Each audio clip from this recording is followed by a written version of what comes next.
Welcome to the Dr. Raj podcast with Dr. Raj Dasgupta. Here's our show. Hi, and welcome to the Dr. Raj podcast. And once again, this is not just a podcast about getting medical pearls to pass your board exam. If you want that, I do have my Beyond the Pearls podcast for my med students out there. But the Dr. Raj podcast is about being yourself. It's about being happy. It's about helping others. It's about wellness. And it's about stories that will make you laugh, stories that will make you tear up sometimes. And when I first got the podcast, I said that there will be some media stars on my podcast one day. And today, finally, we have a huge star on our podcast. I'm a little nervous, my fans. I'm a little nervous. But before I introduced, I wanted to say a little something I kind of prepared in the back of my mind, that my amazing star today is someone that I did watch on TV growing up, even though he doesn't want to talk too much about it. I'll talk about anything you want, Doctor. I also watched him on 2 shows at the same time. And then, I kind of watched him on a little bit of HBO on this show called Entourage that I just loved. And I was bawling my butt off while listening to him. But today, my guest isn't here to talk about his books or his comedy or all the things he does. He actually is here to talk about a disease state that's really near and dear to my heart, my wife's heart, because my wife, for those who don't know, is a rheumatologist.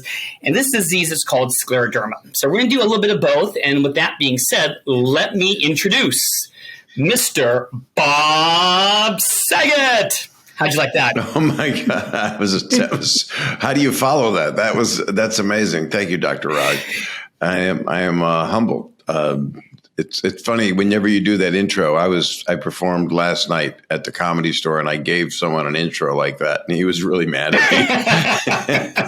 He said, I can't follow that. Well, I prepared because I think a good host, no matter what you're doing, needs to be prepared. So look at this. I dorked it out. I have typed up stuff here. So Bob, the routine of the show is going to be, we're going to do the meet and greet to see if you actually like me or not, and I get to know you. And then after that, that's already happened. Then after that, we're going to actually talk about what scleroderma is and go from there. So, are you ready for the first question? Oh yeah, I'm born ready. Yes. So before I give you the question, a little background so you can see why I'm asking you this is that after I finished my sleep fellowship in Detroit, I moved to Philadelphia because my wife did her room fellowship at Penn, which is an amazing hospital, does many amazing things for scleroderma patients. And I lived in the Philadelphia area for 2 years, and the hospital that hired me was Abington Hospital. Oh my, I had my hand sewn up there.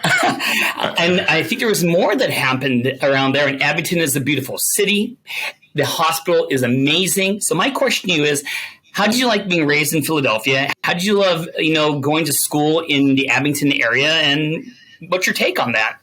My story is interesting because I was born at Einstein Hospital, and then about 4 years old, my dad was with Food Fair Pantry Pride Supermarkets, which probably went bankrupt when you were little, and then we moved to Norfolk, Virginia, and then I moved to California. So when I was 16, I came back right before senior year, and Abington High School was just 1 year of my life. Oh. But I worked in a deli at Cedarbrook Mall as a deli clerk.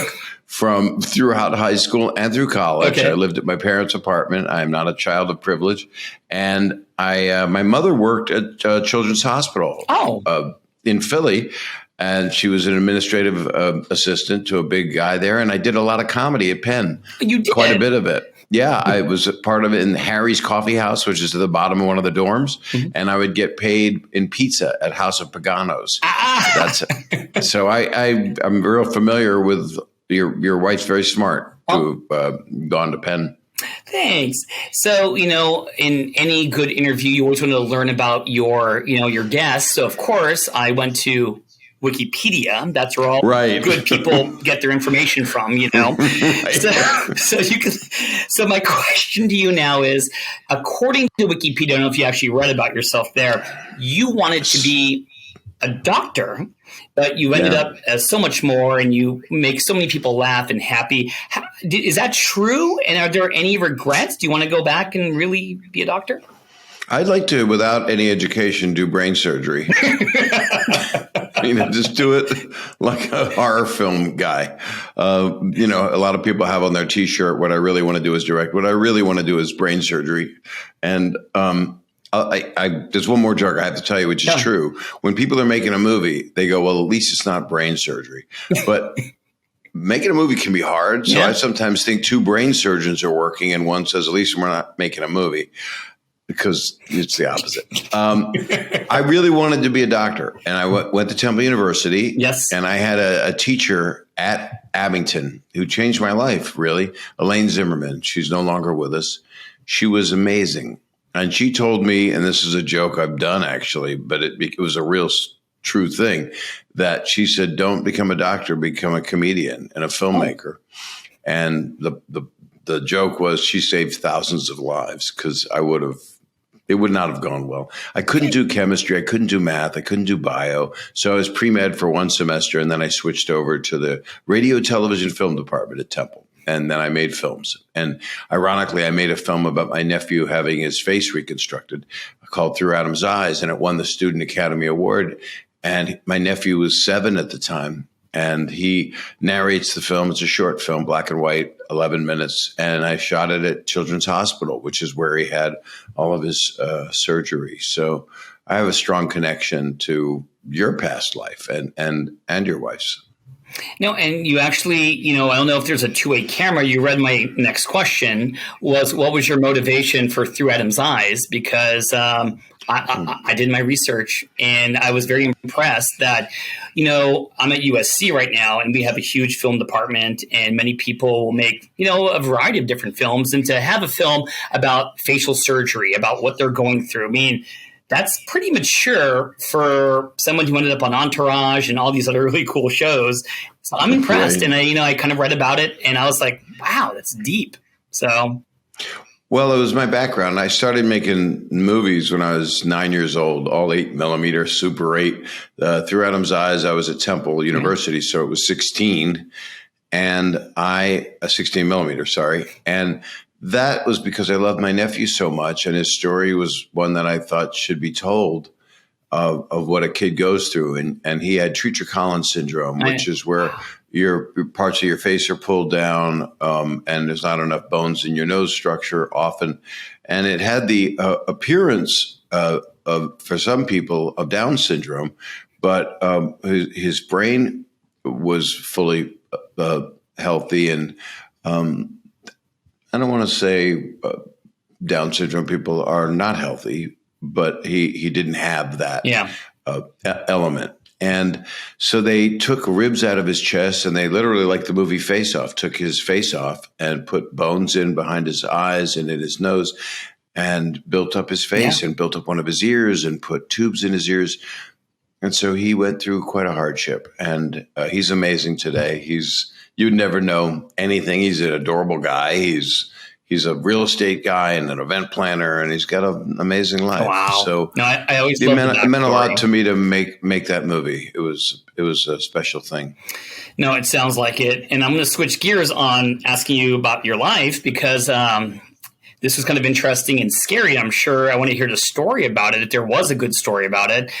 That you had a gangrenous appendix at one time, and I got to tell you, I don't wish appendicitis on anyone. My mom had an appendicitis, and she was vomiting. I had to rush her to the hospital. They had to take it out. She's doing good. Hi, Mom. Love you. Now, they have a gangrenous appendicitis. That doesn't sound good. So what were you doing, and did it get you to the hospital on time? And well, I should have been at USC where you are, but I was at UCLA, and it was July 4th, ironically. Really? Okay. And I was a 22-year-old kid who moved out to LA. I was going to go to USC film grad school. I got in. I went for 3 days, and I quit because the owner of the Comedy Store said, "Work here for free." and I did, but then they started paying, and I was there for 8 years. In touring a country and taking acting classes and doing all I did. So at 22, I'm living in my single apartment in Palms, And because it was a straight shot to USC, that's why I moved there. Okay. But then I quit. And I had severe pain, the right lower Quadrant, abdominal pain.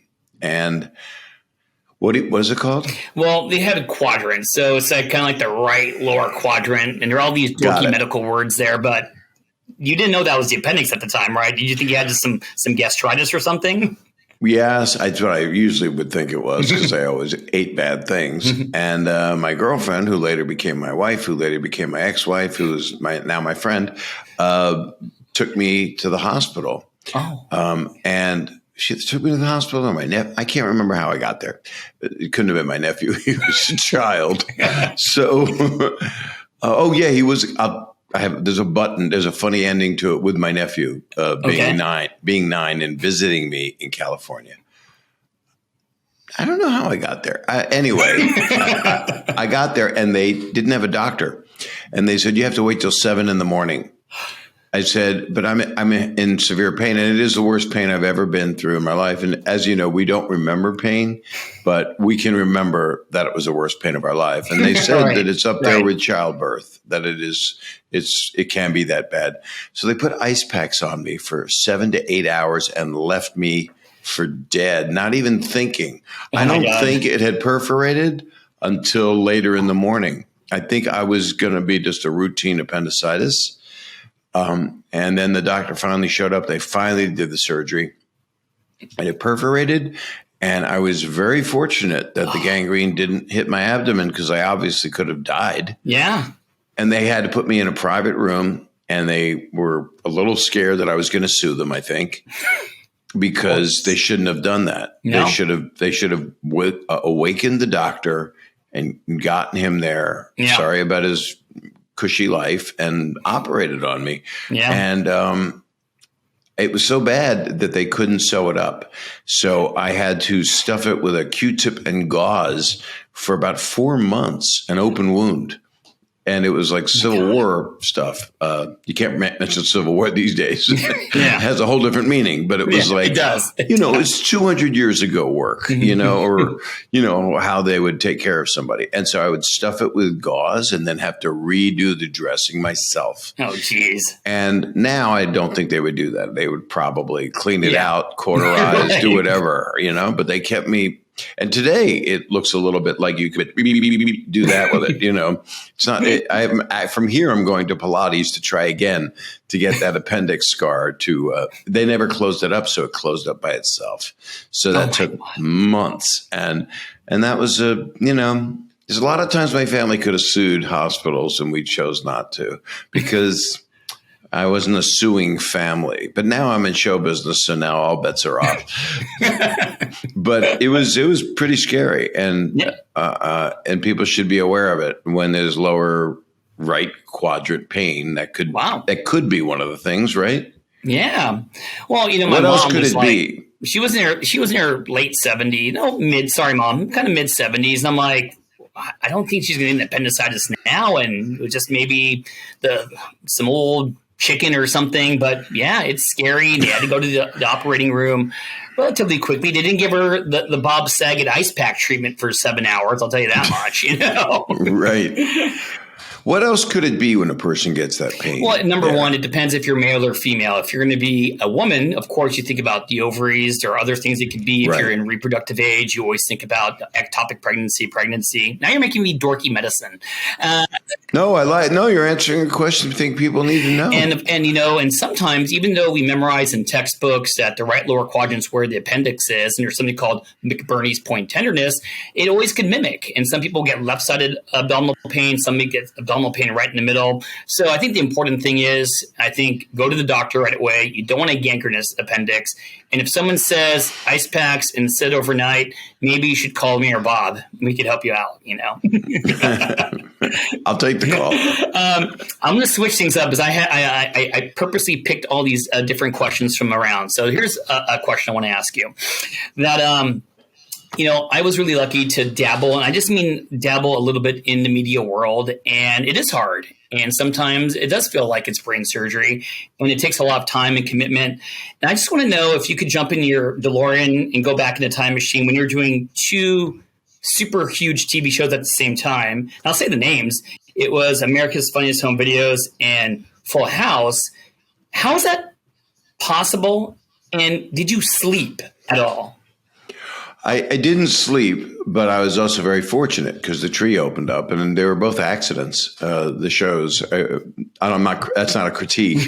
I was in New York on a CBS show. I was the first choice for the part on Full House, but I wasn't available, and then I got fired from the CBS show. Yeah, and so I became available. My manager called the producer, Jeff Franklin of Full House, and said he's available. And then we started the show with me on it instead of another actor, which I felt bad about and still do to this day, actually. And then I did the show, and it didn't do well. Full House didn't do well for 3 or 4 years. It did really badly. Okay. And these days, ABC would have pulled it. They wouldn't have left it on for more than 1 or 2 episodes. They would have gone, what is this? And that's how it became this world.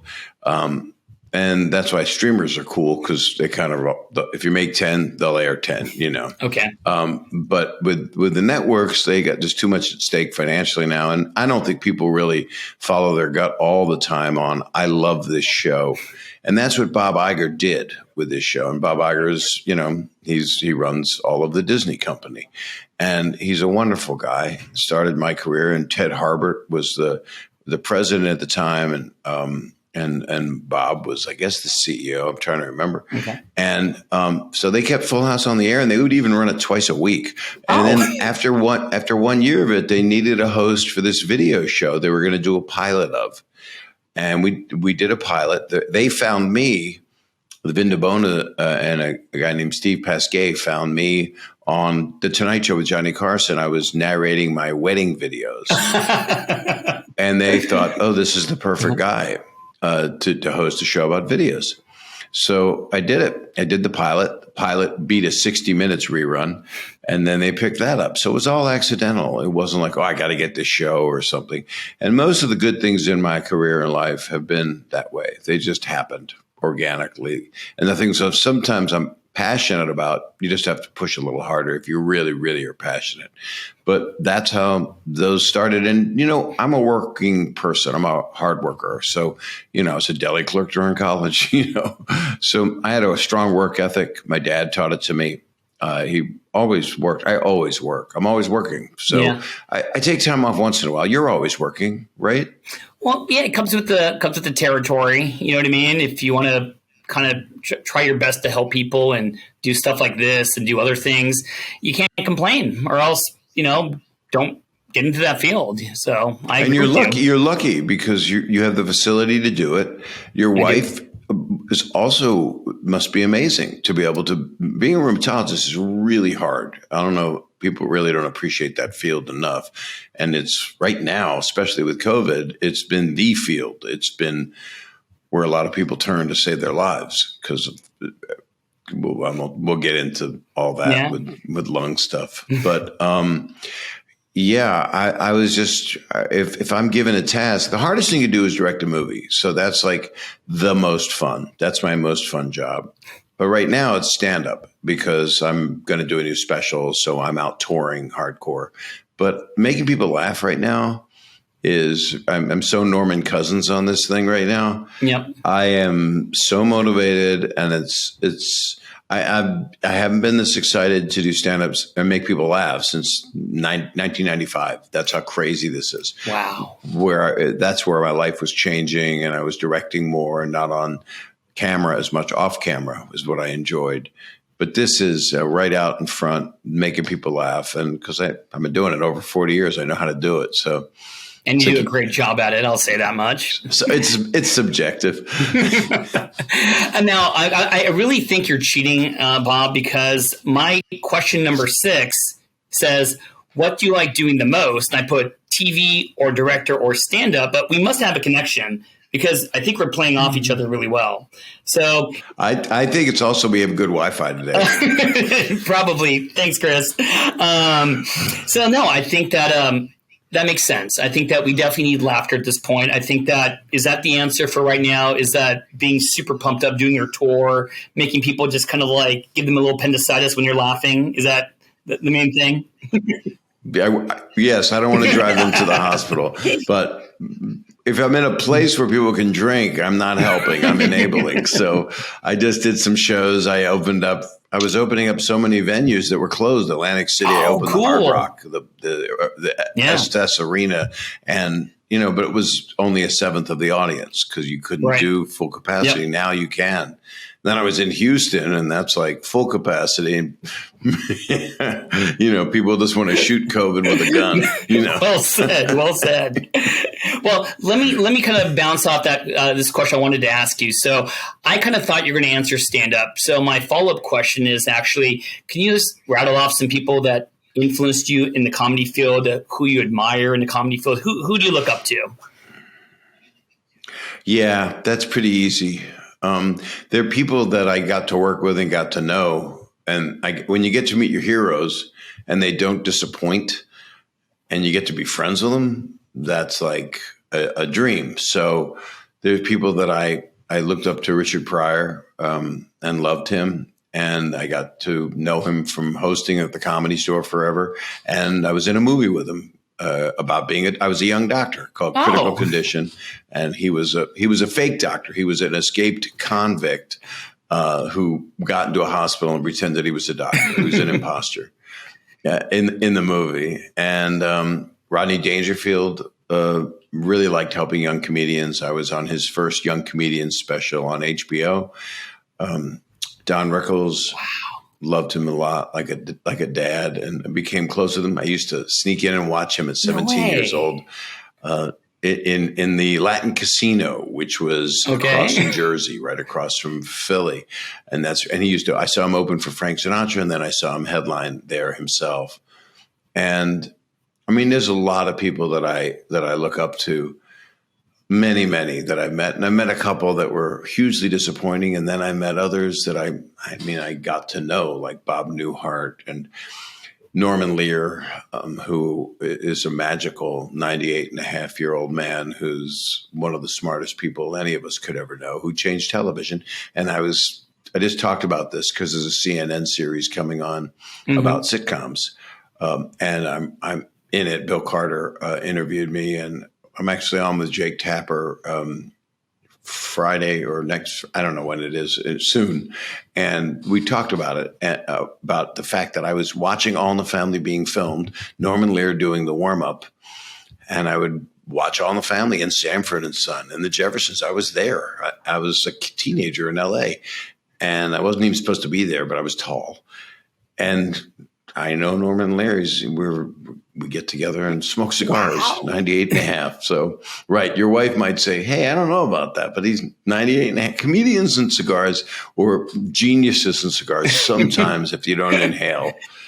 I would love to know your wife's opinion on that. Well, I mean, let me just, I'm a big movie guy on top of medicine. And some of the comedians you just mentioned, I just want to say, I grew up with Back to School with Rodney Dangerfield. And this is not Richard Pryor's best movie, but I love Brewster's Million. That's the one I grew up with in my age. Yeah. I was bawling. A Silver Streak. Yeah. I mean, Stir Crazy. I love Stir Crazy. Gene Wilder is amazing. Yeah. The two of them together. And Richard's stand-up is kind of helped change. Lenny Bruce changed things, and Richard Pryor changed things. And a lot of that stuff, people aren't, they want to cancel a lot of that kind of stuff. And I don't disagree because things have changed. But Richard Pryor's viewpoint holds up to this day, I think. Funny is funny. It's just the times change, and what people, we have to change with the world changing. So I'm definitely aware of that. Me being known as a I guess, Jake Tapper called me a gritty comedian. Gritty. So that's gritty, which means I can do family stuff. It's not a problem. I like acting. I love being on Full House. It's just stand-up is a different love of mine. It's like switching gears completely. So, but my friends now are some of the best comedians that have ever lived. And it's Dave Chappelle and Bill Burr. And these are very, very special people. They are. You know, they're pretty brilliant at what they're doing, and they're just going to become the new Mount Rushmore. Of course. And who wouldn't be here without the other people we mentioned? And before I switch gears, I will say Dave Chappelle is probably my wife's favorite comedian. And before we go to bed, we watch him on Netflix sometimes. So he is the classic show. He's amazing. Now I'm going to switch gears here. I'm always looking at the time, looking at you, or right in that halfway point. And I do want to talk now about scleroderma and start off with the general question. I mean, why are you so passionate about scleroderma? And how do you explain scleroderma to the public? Meaning that when you talk to all your star friends, like, hey, why are you promoting this? What is scleroderma? How would you explain it? And I may jump in and throw a couple things there. Absolutely. Well, fortunately, I'm on the board of the Scleroderma Research Foundation. And so our chairman, Dr. Luke Ebnen, has scleroderma. And so and a few of our board members do as well.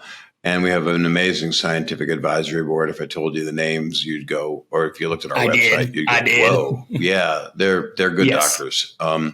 And so they do most of the medical speak for me.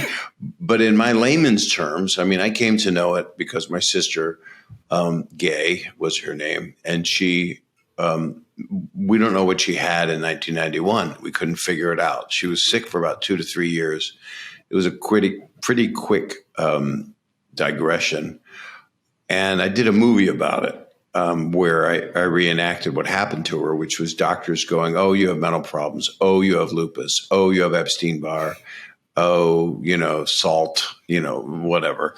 And they found they didn't have like the nail test where you can detect, or a blood test. Right. You do the nail. People. She had Raynaud's arthritis where her fingertips and her toes were blackening at the tips, but they still didn't diagnose it. And they were guinea pigging her with cortisone and prednisone, which sometimes does help open up the lungs, but at a certain point it doesn't. And it can, as you know, make your brain futile if you stay on that stuff, high doses. So she had to come to LA and live with my parents. She really got very sick. And we got her a rheumatologist here in Los Angeles who did not do a good job and was trying his best, but had a little bit of the, I'm sure you've seen it in many doctors, a little bit of a God complex, a little bit. And all he did was guinea pig her and didn't know what to do, I didn't know that there were places like Johns Hopkins, and you said USC has a great center, that there are centers of excellence that the Scleroderma Research Foundation funds that have 3,000 patients that do test trials. And where we're at today is because of what she didn't get the treatment of. And so she progressed, and within 2 years, she was gone. And I was doing the benefit. I started doing the benefit, I think, in 87, 86. And so it's over 30 years. And we raised over $55 million for research. Wow. And so when famous people, they all know about it now because they've all had to do the benefit, all the comedians, all the musicians, all the different people that have given so much over these years. Pretty much every comedian has done it. And I've been spearheading it and wanting to help people who I know a young girl, Sophie Ann, she's 10 with scleroderma. And the symptoms, many things happen. With my sister, it looked good for a while because your face gets taut. Yep. So it looks like because I understand it's too much collagen, and you would think the opposite because logically, oh no, you should have more elasticity. It's the opposite. And the teeth start to be more pronounced because the lips kind of go away. Yep. And the esophagus, that's when they have patients have trouble swallowing. Yes. And And then she passed away from it, but a lot of patients pass away because she has systemic scleroderma, and it was pulmonary hypertension, which is the lungs atrophied and didn't work anymore. And they really, it was sad, but they took out her gallbladder. They did photophoresis or whatever it's called. And they did many things to her. Some were applicable and made sense. And then we didn't know what we were doing. We're just going to save her. And now, we fund a lot of centers of excellence. It's all about to come out, actually, because we've totally revamped everything we've done, and our website and our world. We have a Conquer registry, which allows patients to be registered and then be able to participate in test trials at a hospital near them. I would think USC's on the list. I'm not sure. But I'll bring it up after this for sure. But it's, it's just about us giving money to help fund Not these. just that. And they give, what they're able to do with scleroderma now that they couldn't do for my sister is, as I'm sure your wife would say, is there are new cocktails and new medications, brand new ones by companies like Actelion, and I would mention Johnson & Johnson, but they're having a rough month again. They are. You can't even buy their baby powder without trouble right now. I think there's chrome in it, but no, I'm kidding. I love the company, but would she be alive today? Maybe had that happen. Let me ask the you medical treatment. It's amazing. You're just going through all my questions about Gay and how she presented. But let me ask you my first question, which was when she first had some signs of scleroderma. And for my listeners over today, how do I categorize scleroderma? I put them into two broad categories: localized, where some people may only get the skin findings, nothing in the internal organs, or individuals who get what we call systemic sclerosis. And, many doctors will divide that into two types: a limited or a diffuse. And you're just throwing many medical words out there, Bob. You're like a doctor itself. So, well, it's 38 years. I don't know how many years I've been doing it, but osmosis, because I'm a numbskull. I can't remember anything. You're not, dude. I can tell you already the way you throw these words correctly. I'm impressed. And just for everyone listening, scleroderma is more than just, hey, my skin's involved. It's about the organs inside, and it can affect almost every organ. So do you remember what your sister's first complaint was? Was it maybe this rainouts? Was it difficulty swallowing? Was it shortness of breath? Do you remember? Yeah, I really do. And it's the same in most patients I've talked to. It's body pain. It's just, it's fatigue and severe pain. So this is the sickest version of it. It's like American Werewolf in London when he turns into, or Wolverine when someone transforms. Yeah. It's a slow progression that this disease, and it takes on a physical attribute. And it's also been, there's a lot of conjecture. They call it an autoimmune disease, which it is, but it also has so many different forms. And I know from doctors I've talked to, and one is a Nobel Prize laureate. I can't remember his name, but I have his card, and it's very heavy and big. And so is his cranium, very oversized cranium. Right. But he said that it's a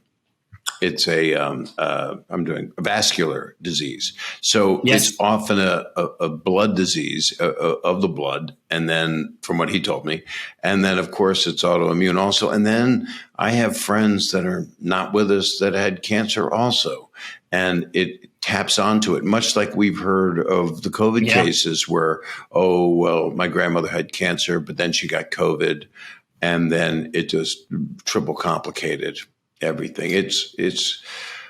We want to get it into the stage where and we're almost there. We kind of are there with cancer, where your chances are better than they've ever been. With treatments, they're not easy treatments. I mean, cancer is probably the hardest. Chemo and radiation is the hardest of all treatments. Of course. But with this, it's not that painful. It's really just different meds. and also doing healthy things for yourself. You keep your extremities warm, normal things like that. You can't eat or drink certain things, although I know people that they drink more.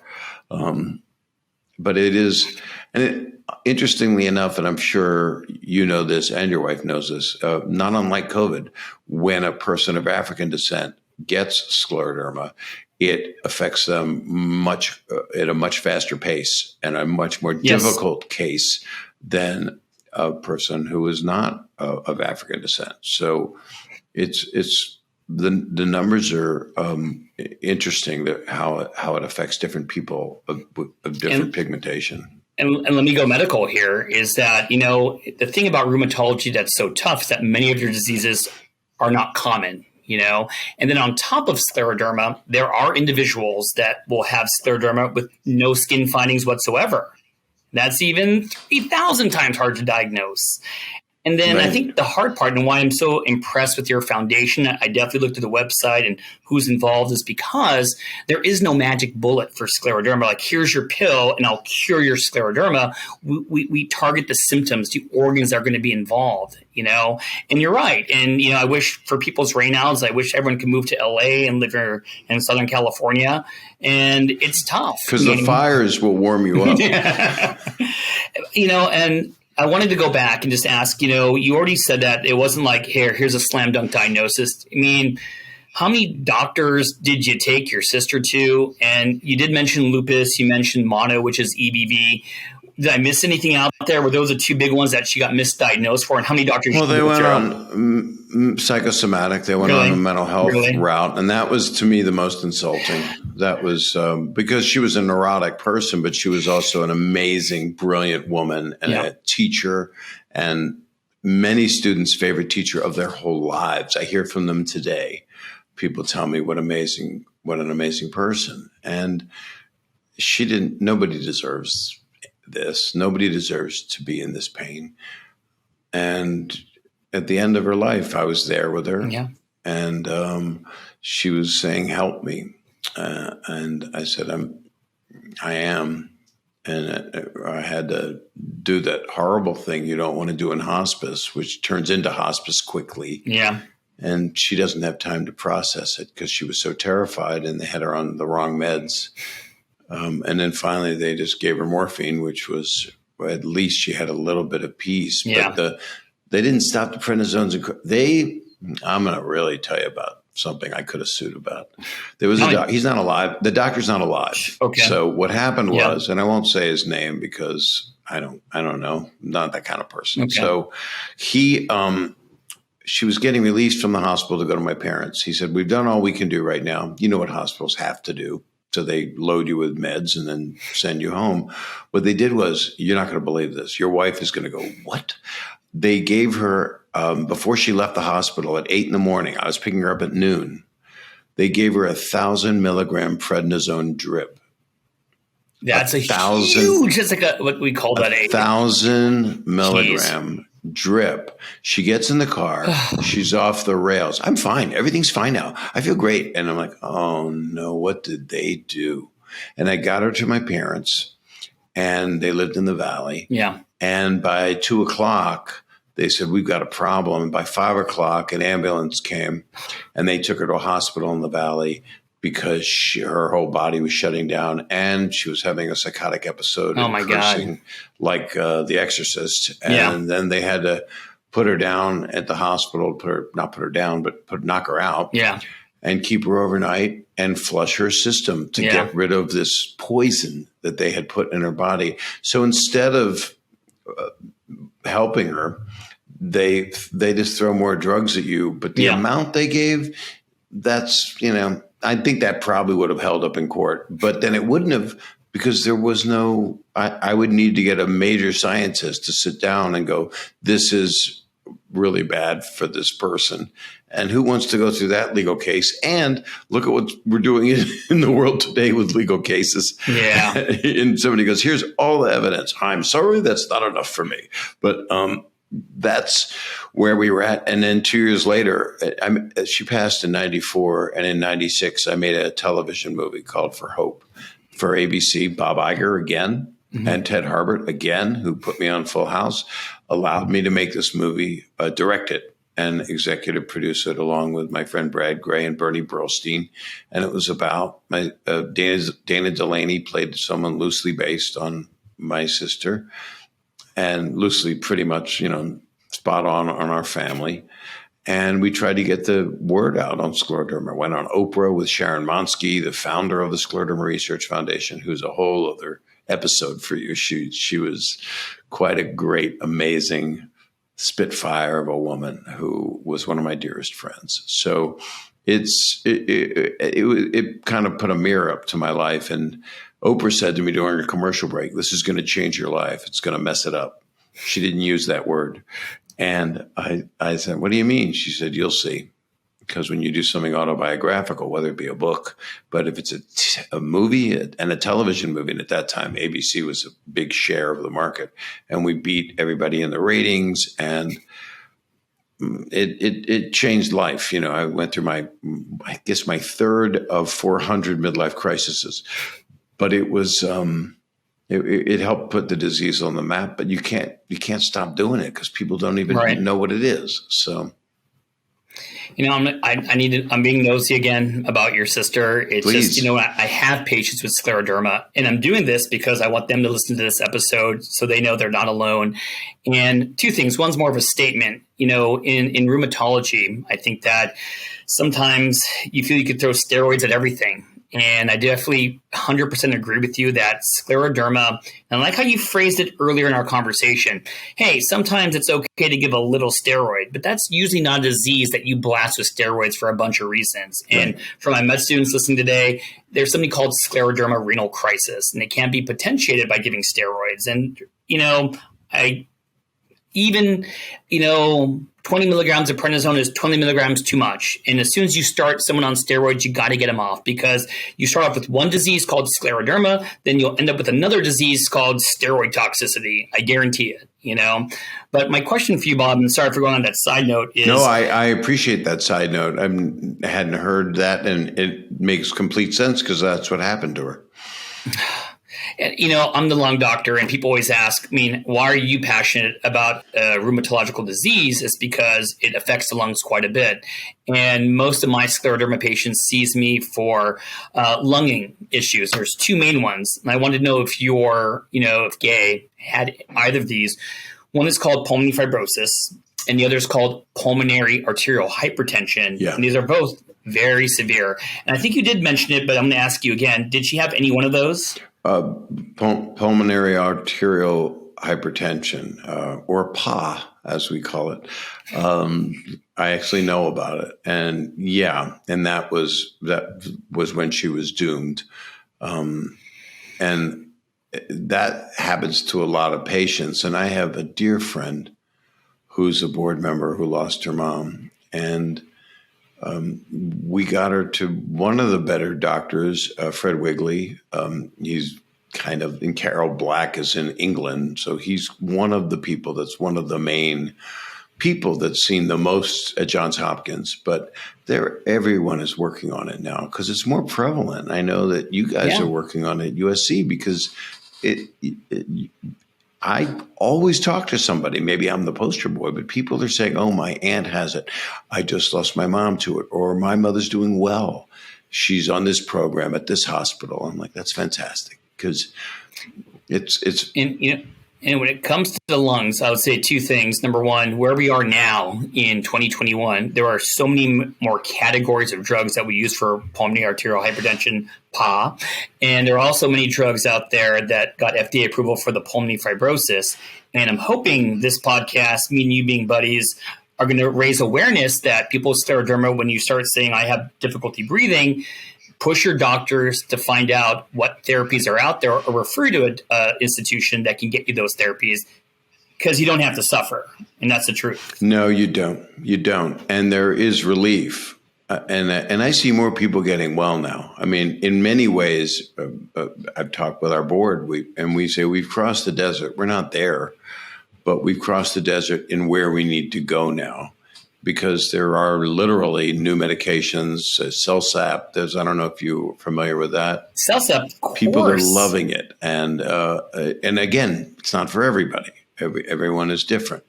But Intraclear was another one that was popular for a while. I think some people are still on it. But I've talked to people that do bone marrow transplants, the full on, and it's $1 million or probably $1.5 million today. And they say it cured my scleroderma, and God bless them if that's the case. But I also talk to people that say, well, it did for a couple of years, and then the DNA just replicated itself. So I don't know. For the people that it's worked for, that's pretty damn major, But people can't afford $1 million. So, we need to help people on a real level. And that's why the test trials, whether they be at your hospital, whether they be we fund Stanford, UCSF, and a lot of hospitals, Houston somewhere, and Hopkins, of course, and they have their own place also. But the key is you don't, when you're doing test trials, it doesn't cost you anything because you're part of the research. And they're your doctors, but they work with your rheumatologist. So you'll go to a center wherever you go, where you find out, and you can find out on our website now. That's the other thing that it's pretty impressive what we've got. We've got some. It's a whole new registry, and people. It's the website is srfcure.org. We're about to get a brand new website, which is which is pretty amazing. So I can't tell you what it is, but it's not hard to figure out. And there are other scleroderma organizations that help people, but ours is only research, but we branched out in terms of trying to help patients and have forums and discussions and this is Scleroderma Awareness Month right now. And June. We're at the tail end of it, so we squeezed you in there for the last day, right. Correct? And it's important. People don't know how to spell it. It's Latin. No. I wish there was a new name for it, but there won't be. But it's sclero and derma. Derma is skin. I know that because there's a thing in my heritage called stuffed derma, which is kishka, which my grandmother would make, and it's gross. It's potato stuffing in chicken fat with tripe, the lining of the cow's stomach wrapped around it, kind of like a sausage, but it's actually good, but it's really. It doesn't sound good, Bob. I think it clots everything. I think there's nothing in your body it does not clot. Okay. It's the number one cause of heart attacks in my family. Probably. Well, let me say a couple of things because, you're just going off the numbers that I wanted to ask you, but you mentioned something I think is very important about scleroderma. It does affect African Americans the most, and they have a really tough course, especially here in the United States. And for those who don't know, gender-wise, women are more affected than men. And often in the prime of their lives, in their childbearing years. Yeah. Well said. And I think that's one reason why there's another disease out there called sarcoidosis. And I'm one of their champions, and it affects mainly African-American women. And I'm very proud, and I wanted to ask you that, is this one of another reason beyond everything else that we need people to step up because we're not raising enough money because they are African-American, they are women, and we need to raise this? Is that part of the motivation somewhere in there? Yeah, well, it's interesting. I've been involved with this disease so long. Before my sister got sick, actually it was right after. It was the year 2000. Sound like a Conan O'Brien sketch from a long time ago. My dear friend Sharon Monsky, who founded the Scleroderma Research Foundation, she was very strong in interviews in People and Wall Street Journal that she believed that it was underfunded and no one cared because it affected mostly women. Yep. Period. She said that's why she thought it wasn't that nobody cared. And she didn't have the stats on affecting primarily people of African descent. And then we went to Washington, and it was a different time, a different world. And at that time, Hillary Clinton was doing everything she could for women's diseases, all women's diseases. And we were there. And Sharon Monsky got the Women of the Year 2000 award. And we spoke in front of the NIH. Tony Fauci was there, and all the people that people want to have debate over were there. And the people that were trying to do good for disease, that's their ultimate goal. They're not all out to, make a fast buck and sell a book. And it was funny because I gave a speech. I got to introduce Sharon Monsky at this thing with all these biggest scientists in the United States and some out of the country, some from England. And I said, 300,000 people, roughly 300,000 people are affected by scleroderma. And then I stopped. And then I realized, wait a minute, you're giving a fact, Bob. You don't know anything. And then I said to Sharon, who's about to come up, I said, Sharon, is it 300,000 in the United States or in the world? And she said, in the United States. And I said, because we want to make our numbers big. So whether they are or not, and they were big. It's hundreds of thousands. It's impossible to track. They don't have the database, which is what we're trying to do. Someone checks into a hospital, scleroderma goes into the database. We know really for real who's got it. And then at that moment, I said to all of these literal medical geniuses, I said, see, everybody in our business makes up the stats. And I got applause because I was there with people from cystic fibrosis, muscular dystrophy, Parkinson's, everything, every possible disease. And they were all grabbing me afterward and saying, how did you get that? How'd you get this? How'd you get that money? How'd you get this speaking? How did she get this award? And I realized, wow, at every level of humanity, even the people that are noblest, doing their best, they're non-for-profiters trying to get their disease in the light. That's how many people suffer in this world. And they're basically publicists to try to, they're not being mean, but they're competitive because they're trying to shake the tree for their cause. So it's a big world to try to save. Now, and I definitely want to include this in there. And I know we're going to, at the end, we're going to put all the information. I know Chris is listening about the Scleroderma Research Foundation and all these important facts, but I want to make sure I ask you about something I think that is just awesome what you do because it combines and exemplifies, your biggest strength, which is making people happy. Tell us about cool, comedy, hot cuisine. Well, that is beautifully phrased. This is what Sharon Monsky came up with years ago, along with her Pitzer roommate. That's a school.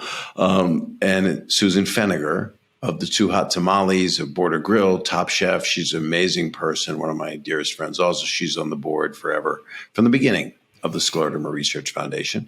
And what happened was, I don't know what year it was, 1984, something like that. I wasn't involved. She asked Robin Williams, who was a frequent diner in their restaurant, we're going to do a comedy show. Could you possibly come in our restaurant? And I believe the restaurant was Street or City. I always get confused. Okay. But it was a small place. They had 150 people, and they had Richard Belzer and Paul Provenza, different comedians were performing. And Robin's wife called Marcia and said, Robin might go on, but he's coming in. Well, if Robin's coming in to eat dinner, Robin, God rest his soul, he's going on. And so he did. And he was the very first performer of giant proportion to ever do the benefit. And then he did it 7 more times. And so he would always show up and go, what do you need, Chief? And this would be in New York, LA, San Francisco. This is who Robin was. And when you meet people with scleroderma, you kind of don't want to say no. You want to help. So It was a comedy benefit. And that's how I met Sharon Monsky. She called me on a cold call and said, hey, do you want to be part of this? And it's amazing food. It's a 5-course meal. It's Susan Feniger cooking. The wines are the best that exist because we have winos on our board, and it's the best comedians that exist. So we would have benefits that Sharon put together. It was John Candy and Lily Tomlin, and just like, these giant, wonderful people. And then I took over as host. Wasn't on the board yet, but started booking talent, asking people to help. And so literally everybody was doing it. And I'll go through the list. Whoopi Goldberg, and we just had Dave Chappelle did it in the last one we could do in LA before the shutdown. Of course. And so I had Dave Chappelle was on stage with John Mayer singing, and John Stamos doing the auction with me, and Ray Romano, cool. And Ken Jeong, and who's a doctor and one of the sweetest people on the planet. We had George Lopez. Rodney Dangerfield, Gary Shamling, literally Bill Bellamy. There have been people from the very beginning that say, please always ask me. John Oliver's done it numerous times. Michael Che did it a few times. Okay.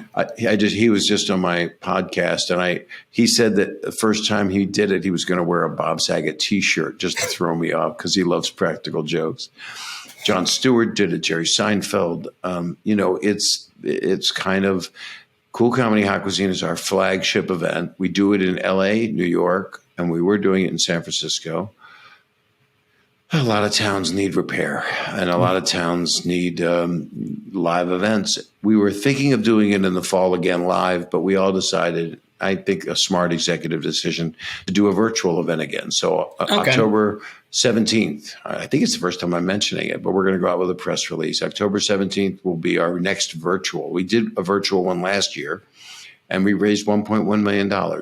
And to do a virtual event and do that is pretty amazing, with the help of Joel Gallen, who's a television producer forever, and a lot of wonderful, a lot of my friends gave tapes and did things. Joel McHale and Sarah Silverman, and Stamos was actually hilarious, and Pat Monahan from Train sang.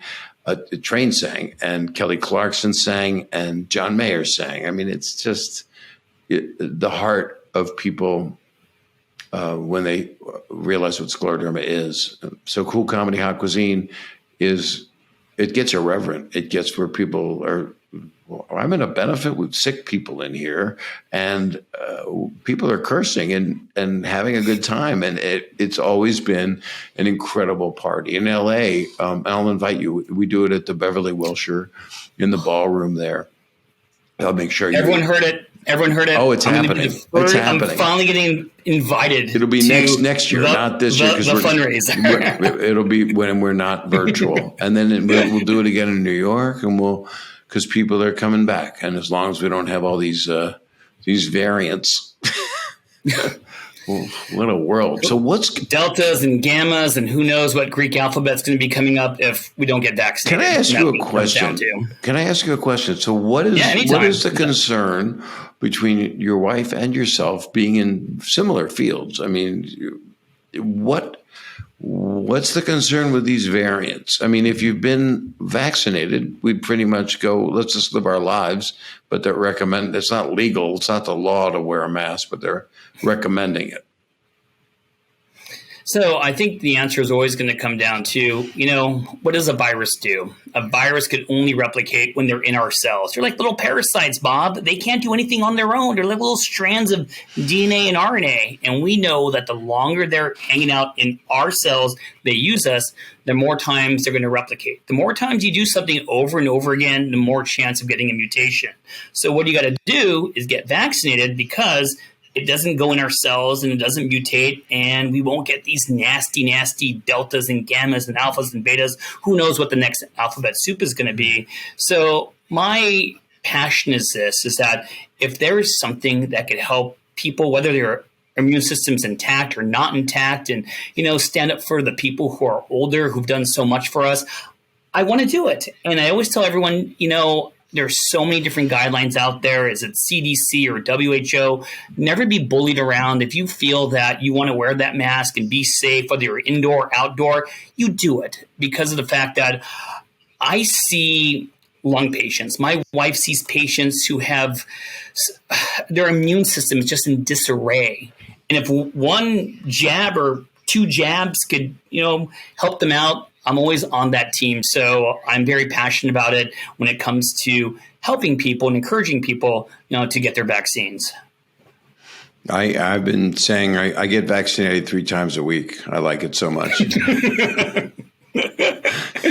Now, I want to say a couple more things. So, the cool comedy Hot Cuisine is just amazing. And there's so many people that don't even realize when you have a disease that's underdiagnosed, misdiagnosed, when you have a champion out there raising this type of awareness and funds, it's just amazing, because I always believe that these orphan diseases that go under radar, they definitely need a Goliath out there to help them.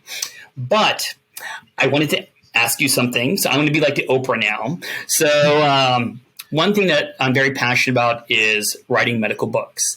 And, my wife and I have a book series. And of course, I have it here. It's called Medicine Morning Report, Beyond the Pearls. And my wife, the rheumatologist, has definitely wrote the rheumatology cases. My new second my edition of it is coming out soon. Right on the cover, there's someone who has Raynaud's on it. I wanted to know if, number one, if you could write a foreword for us. Sure. It would mean so much to me. And number two, I would be honored if we could take a page of the book and dedicate it to Gay and the Scleroderma Research Foundation, because there is a scleroderma case, and it would just mean the world to me to have a champion like you who's passionate about this disease be associated with the book. It goes everywhere to all the medical students. My God, I'm honored. Thank you. Yeah, it'd be my honor. Just tell me when you need it by. All right. No, I'll take care of all that. And wow. You just gave me a gift. Thank you. No, you're sharing your story. You're helping so many people. When my scleroderma patients found out that you're going to be doing something like this, number one, they didn't believe me.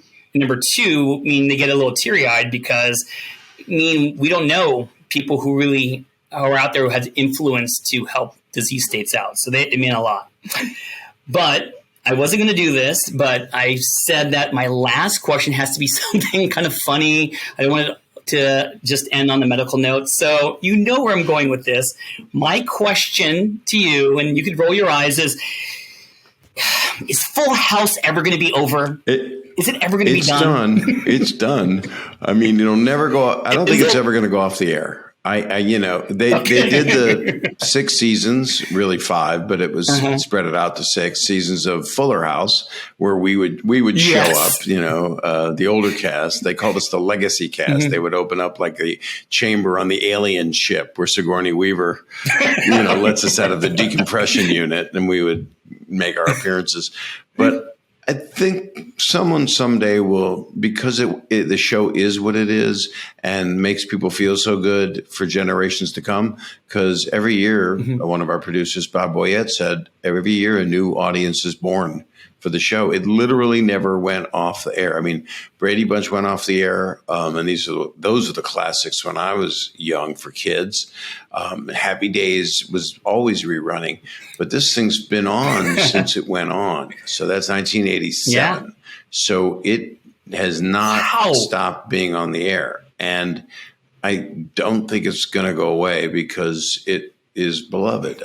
And I wanted to do a Full House movie where it was a little more PG, where Danny Tanner's just been drinking too much because he can't take it anymore. But I think there might be, I wouldn't be surprised if one day it comes back with a whole new cast and they try to do that. But I don't think you can do that. There were other Star Trek series, but still when those movies came out with the original cast, those 5 or 6 Star Trek movies, it was a big deal. Us Trekkies were pretty excited about it. And I guess the Fullers are pretty excited. if anything Full House comes out. I'll play around on TikTok and do something Full House related because no, let me just say the word. No, the show is iconic. Bob Saget, you are iconic. And I know I got to wrap things up. It's already been an hour plus.